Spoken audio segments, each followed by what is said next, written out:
Y aconteció que Pedro, visitando a todos, vino también a los santos que habitaban en Lida, y halló allí a uno que se llamaba Eneas. ¿Cómo se llamaba? Eneas. Que hacía 8 años que estaba en cama, pues era paralítico. Y le dijo Pedro: Eneas, Jesucristo te sana, levántate y haz tu cama. Y enseguida, ¿cuándo? Enseguida se levantó. Shamalaya aquí a Sama. Gloria a Dios. Y le vieron todos los que habitaban en Lida y en Sarón, los cuales se convirtieron al Señor. Amén. Antes de ponerse cómodo, por favor, repita conmigo: levántate. Levántate. Más fuerte: levántate. Levántate. Puede tomar su lugar en esta hora dándole gloria a Dios.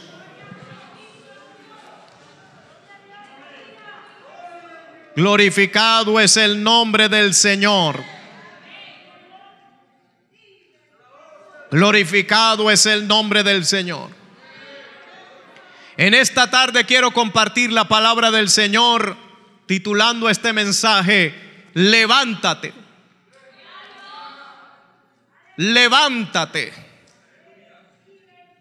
Este pasaje que hemos leído en el capítulo 9 de los Hechos, versículo 32, tiene un trasfondo interesante que ya vamos a ir viendo.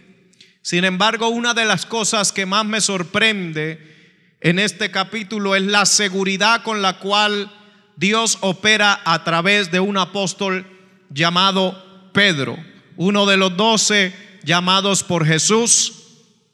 Y esa seguridad muchas veces la expresamos en alta voz. Muchas veces se nos ha dicho, y yo lo creo, que Dios no es sordo. O sea, si yo digo: Señor, sálvame, el Señor me oye, ¿cierto? Se nos ha dicho, el Señor no es sordo. Pero también veo muchas partes en la Escritura donde se habla en alta voz. Se dice, se pronuncian las cosas a veces hasta a voz en cuello, con gritos.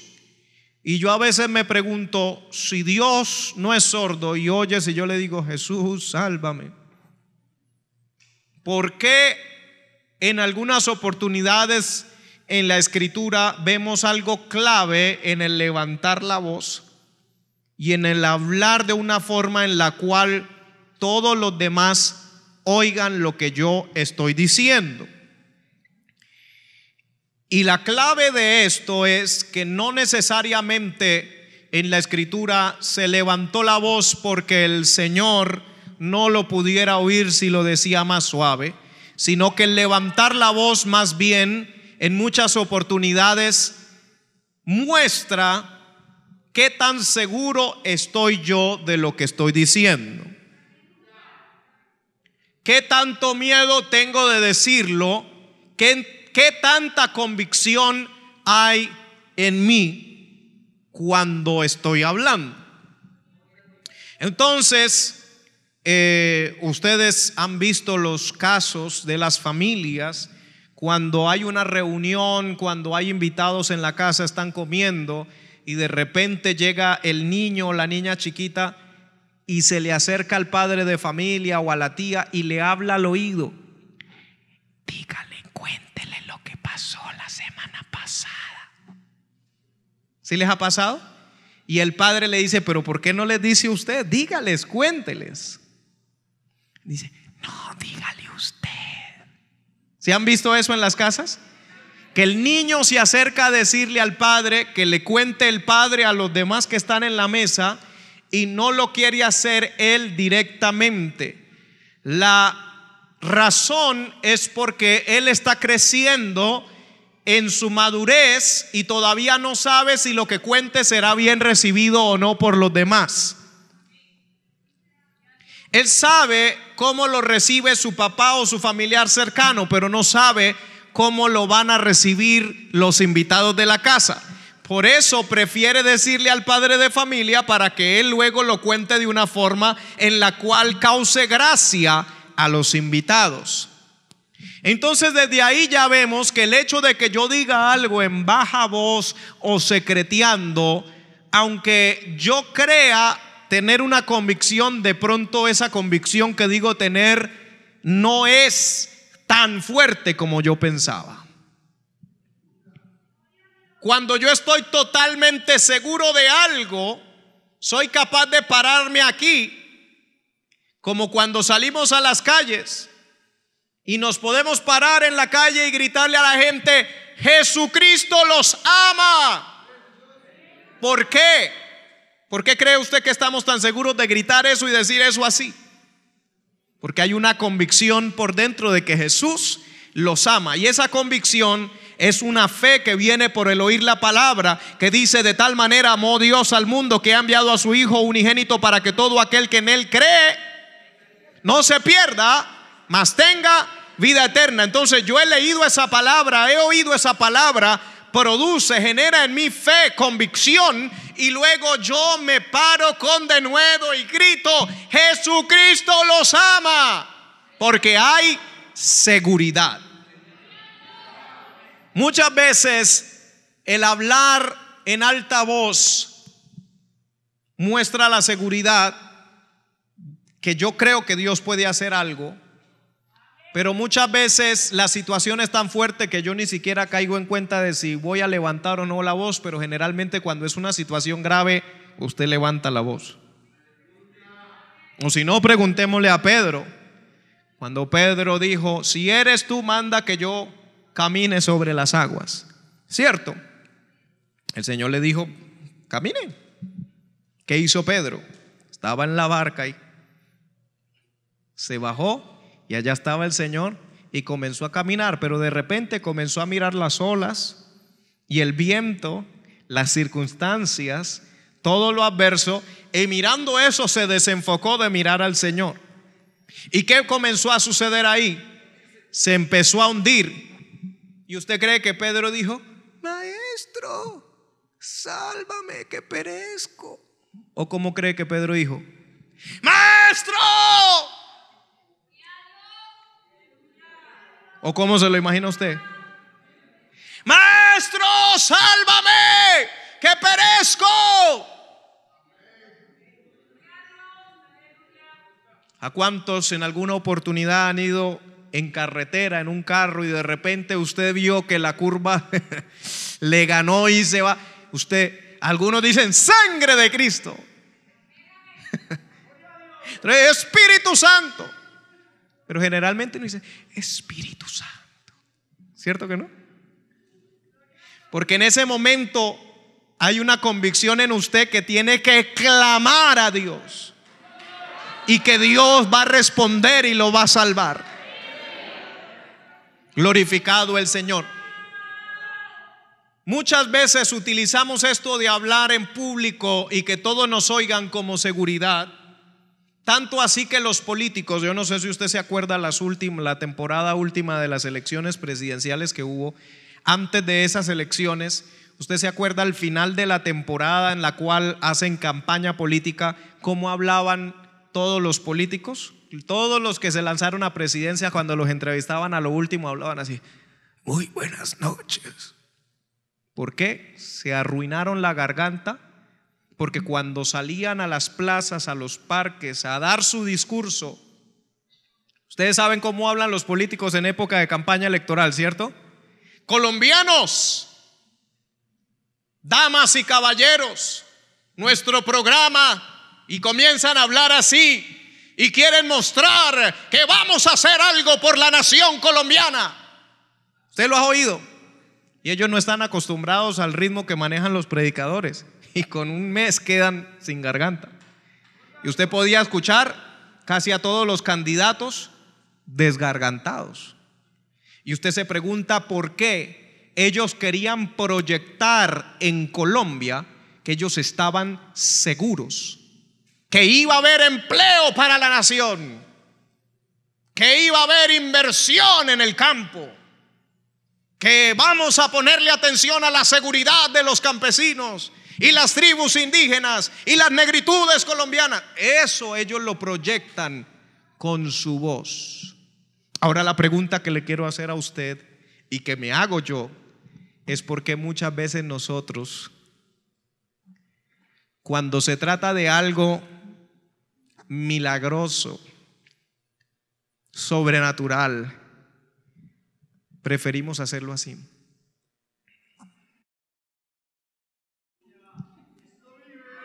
¿Sí se han dado cuenta? Señor, sánalo. Preferimos que no nos oigan porque en nuestra mente estamos diciendo, ¿y si no? ¿Cierto que sí? Pero en este pasaje vemos a un Pedro que proyecta una seguridad que yo siempre digo, Señor, ayúdanos. Yo quiero un día proyectar la seguridad que Pedro mostraba, la confianza que Pedro mostraba en lo que él había visto al Señor hacer en el pasado, ahora podía suceder a través de él, sabiendo que el mismo Espíritu Santo con el cual fue ungido Jesucristo es el mismo Espíritu Santo con el cual él había sido ungido. Aleluya, como Dios ungió con el Espíritu Santo y con poder a Jesús de Nazaret, y cómo éste anduvo haciendo bienes y sanando a todos los oprimidos por el diablo, porque Dios estaba con él. ¿Cuál Dios estaba con él? El Padre. Ahora la pregunta es, ¿cuál Dios está con usted? El Padre. Jesús fue ungido con el Espíritu Santo y con poder, y anduvo haciendo bienes y sanando a los oprimidos por el diablo. La pregunta es, ¿usted es ungido con el Espíritu Santo y con poder? Entonces deberíamos estar andando, haciendo lo que Él hizo.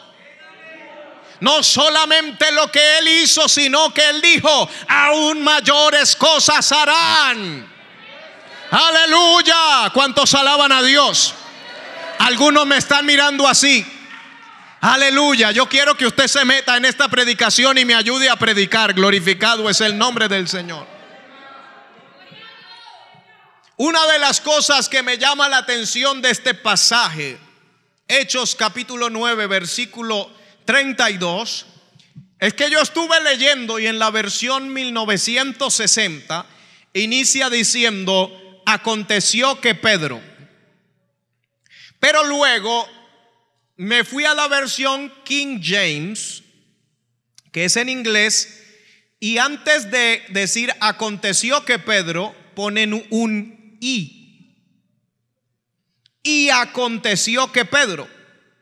Entonces, en estos días estaba realizando una pequeña investigación sobre una versión llamada Reina Valera Gómez 2010, que es una revisión que hicieron basados en el Textus Receptus del griego y del hebreo, etcétera, etcétera, que ahorita no nos vamos a poner a discutir. Y dicen que es la versión más parecida a la King James. Pero me fui a buscar y también antes de poner aconteció que Pedro, ponen un y aconteció que Pedro.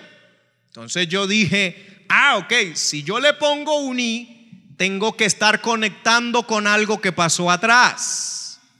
Entonces me fui a revisar todo el capítulo 9, y el capítulo 9 de Hechos relata al inicio cómo Saulo, ¿cuántos han escuchado de Saulo?, amenazaba y perseguía a la iglesia. Saulo es el que más adelante se convierte en el apóstol Pablo.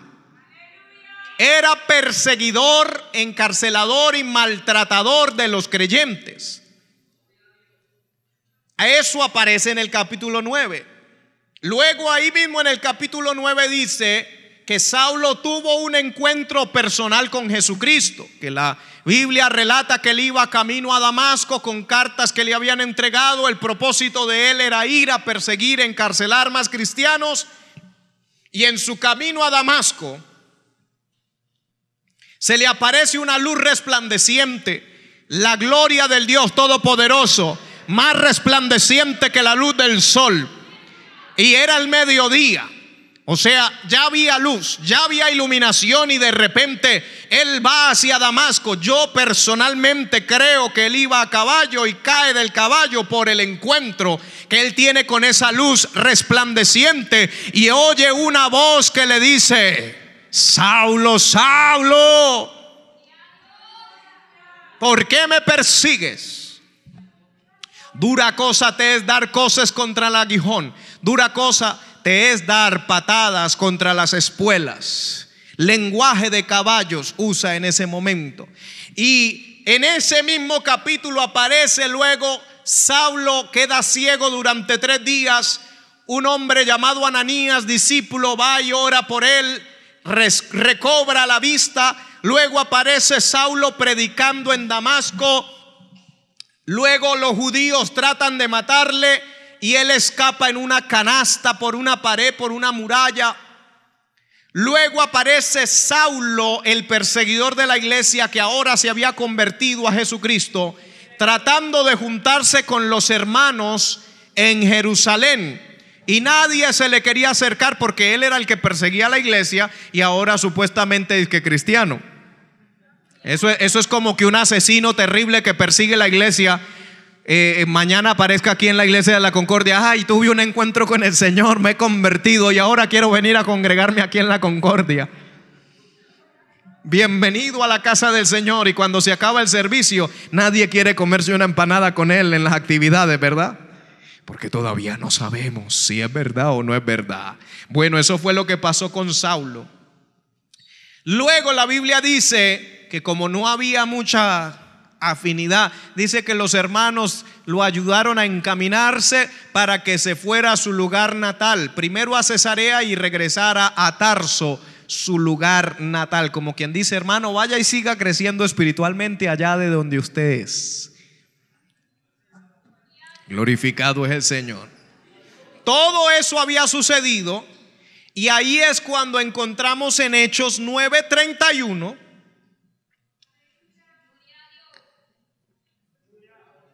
lo que me llamó la atención de lo que les dije del y.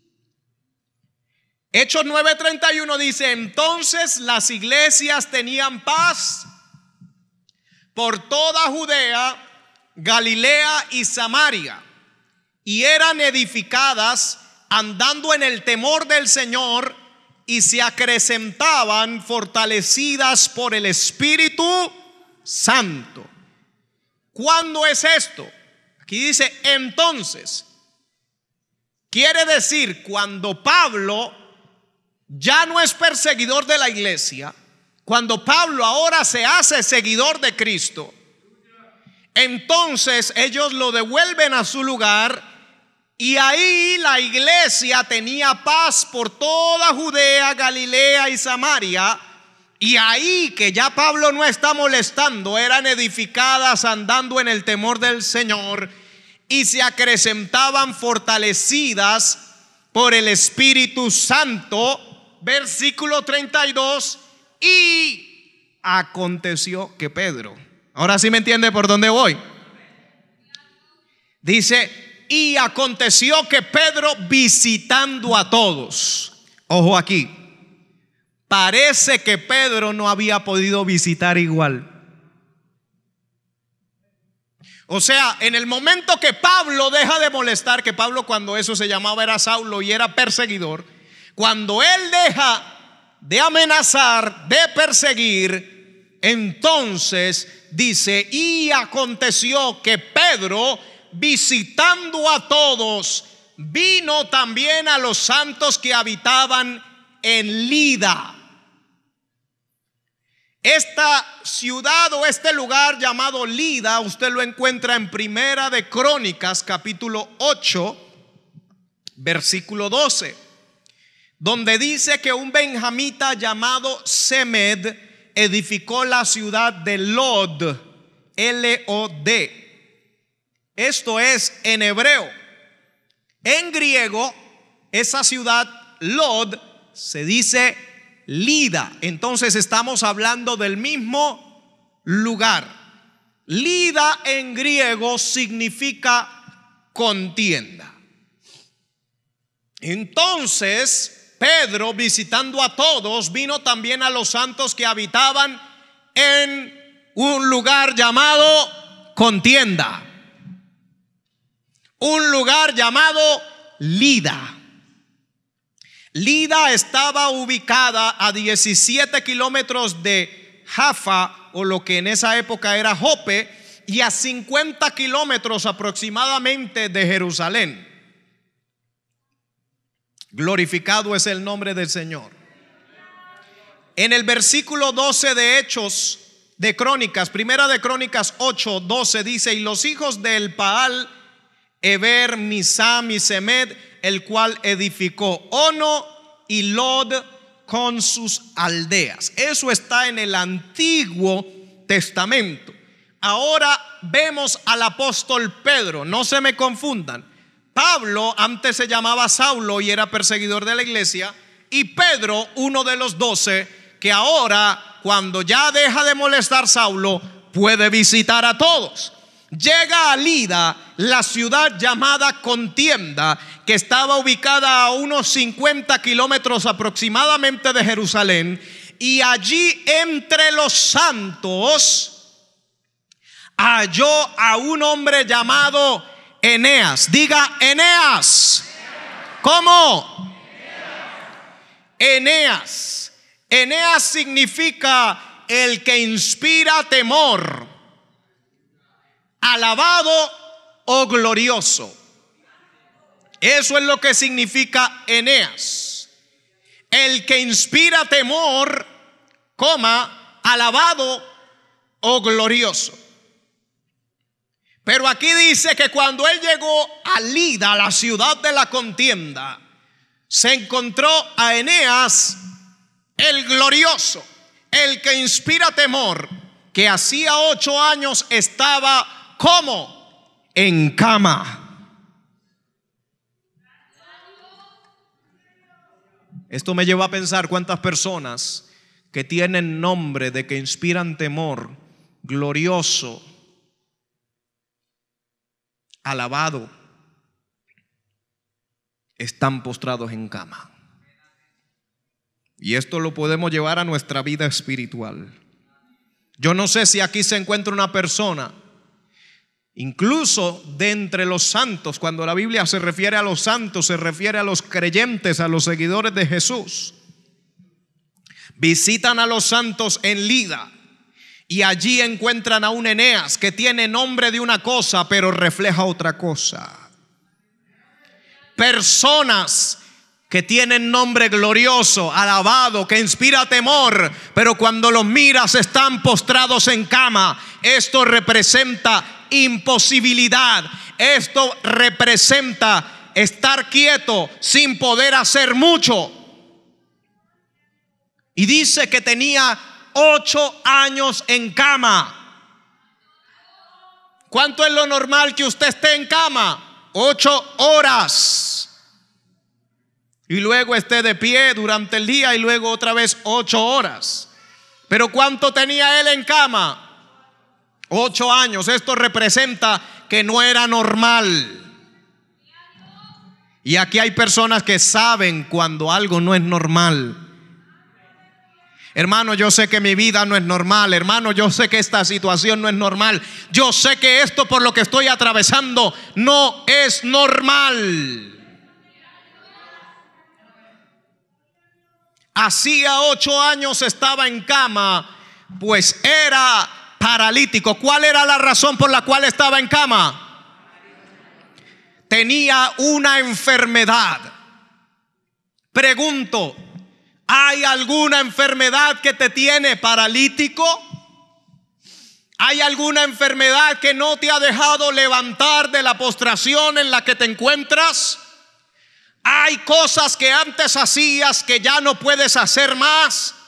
Antes orabas, ayunabas, vigilabas, buscabas a Dios, evangelizabas, estudiabas la palabra, escribías bosquejos, ibas a la radio, ibas a la televisión, publicabas predicaciones en tus redes sociales. Hoy en día ya no lo puedes hacer, estás postrado en cama.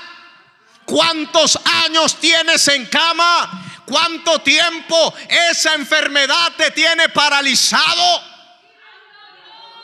Glorificado es el nombre del Señor. Ishalamasajatama.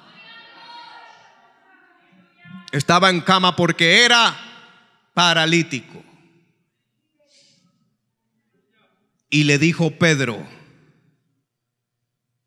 Eneas, Jesucristo te sana.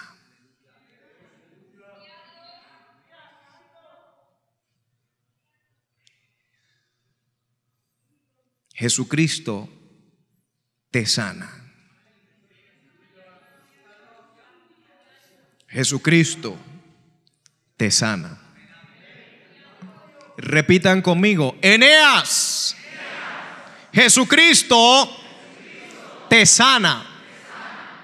Una vez más: Eneas, Jesucristo te sana. Ahora agreguémosle otra cosa. Te sana, levántate y haz tu cama.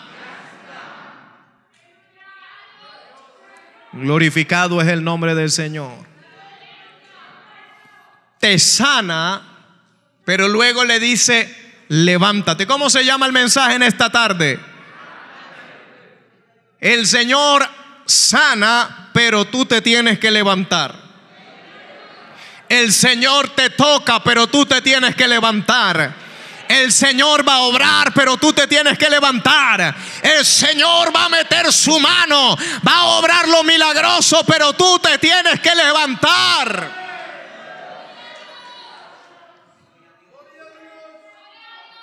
Pedro con toda seguridad le dice: Eneas, Jesucristo te sana.